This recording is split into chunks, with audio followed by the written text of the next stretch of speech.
Hey, welcome back to Wire In There. So, how much did it cost me to build this engine? It's going to be shocking, uh, but you know what? I wanted the parts that I wanted, and I wanted it built the way that I wanted it, and I couldn't be more thrilled. And money was not an issue for me, um, and I did it all by myself, except for what the things I'm about to show you here. So I'm going to do a little breakdown on this whiteboard.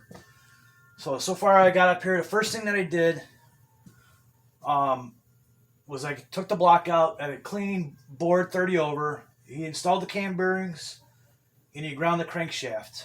And I had to buy an extra set of bearings from him for the after the crank grind. So my total for that one was actually, I said like 950 in a previous video.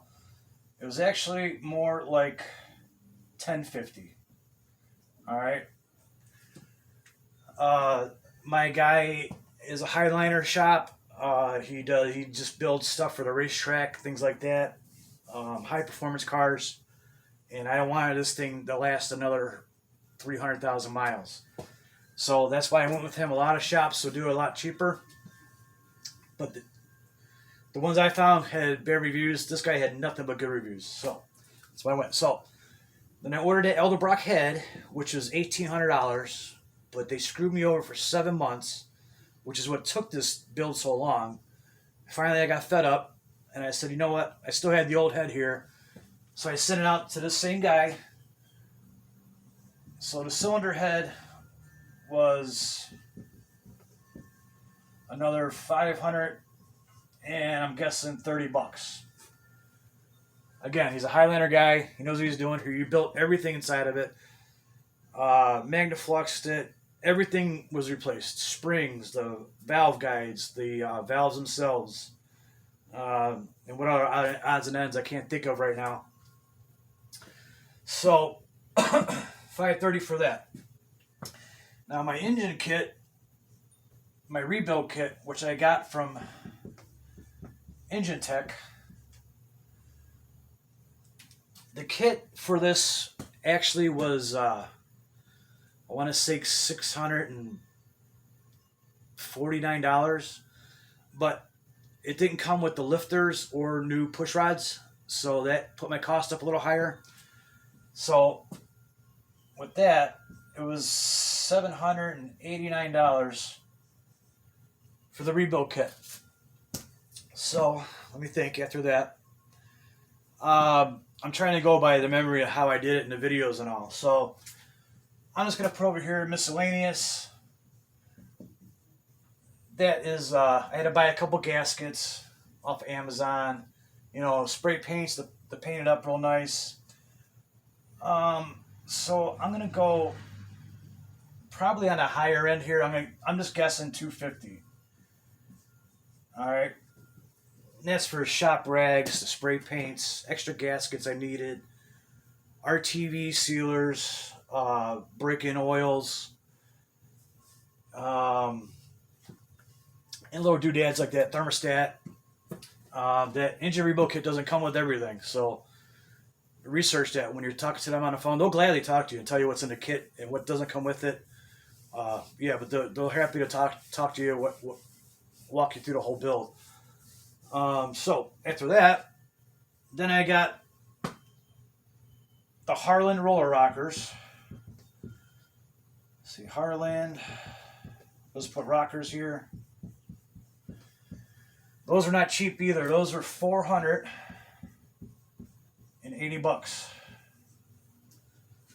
So, and I know I'm missing a couple things here because I added up all my receipts for everything in the end. Let's see, I don't think I had to buy any other new parts.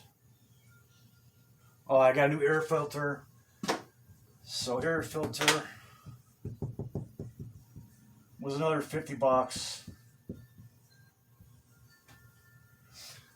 God, there was so many other little things I had to buy that I can't think off the top of my head right now. But I did go back and piled my receipts. I went through with a calculator. So grand total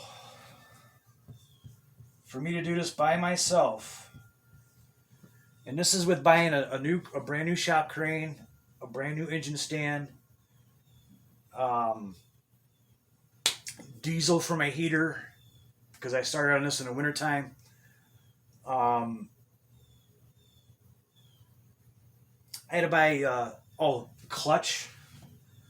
So I'm not gonna write down, but the clutch itself was $389,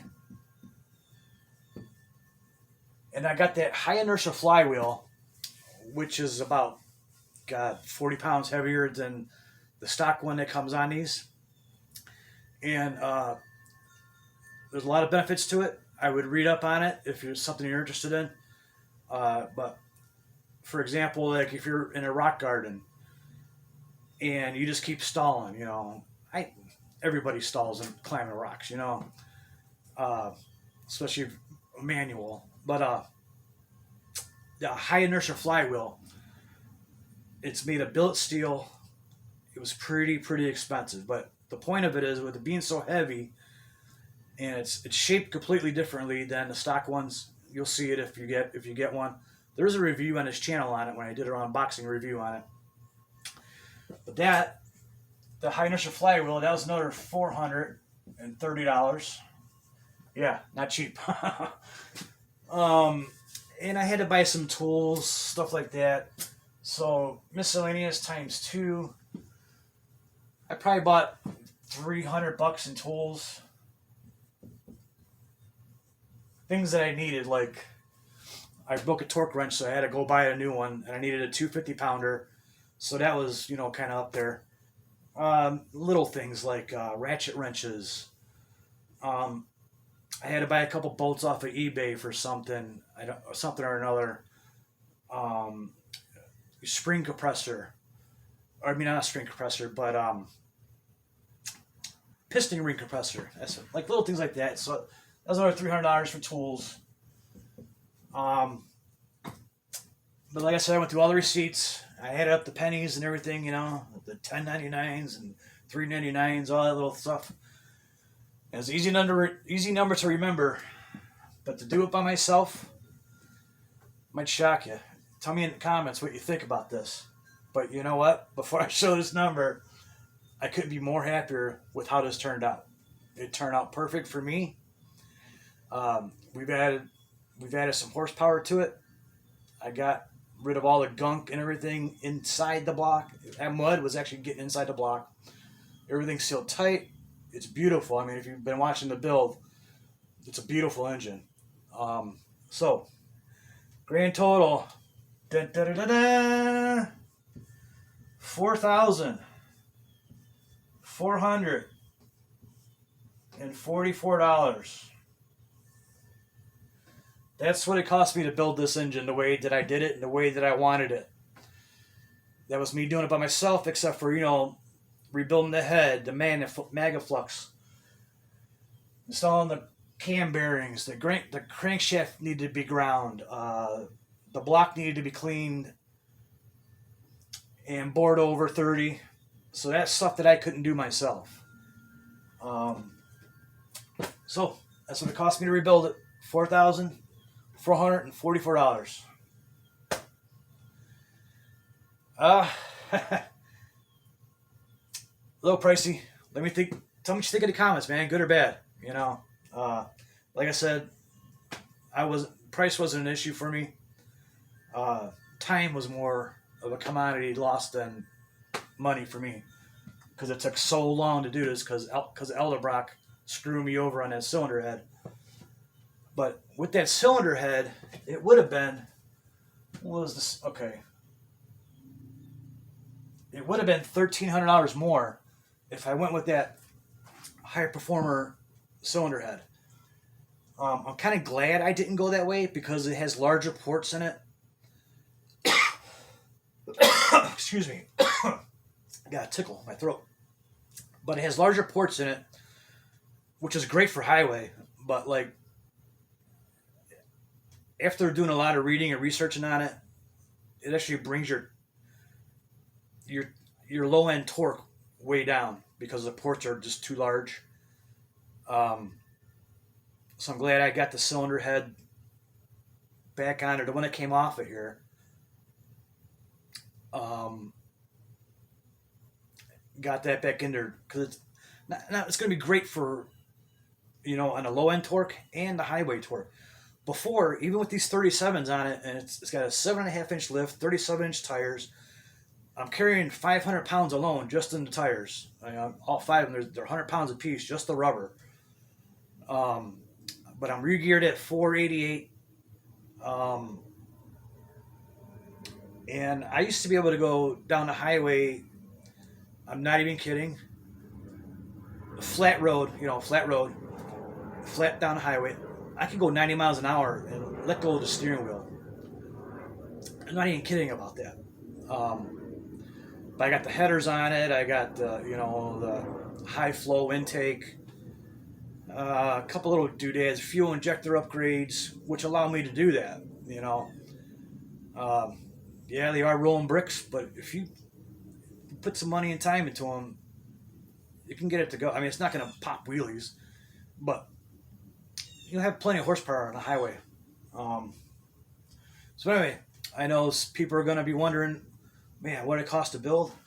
There it is, $4,444.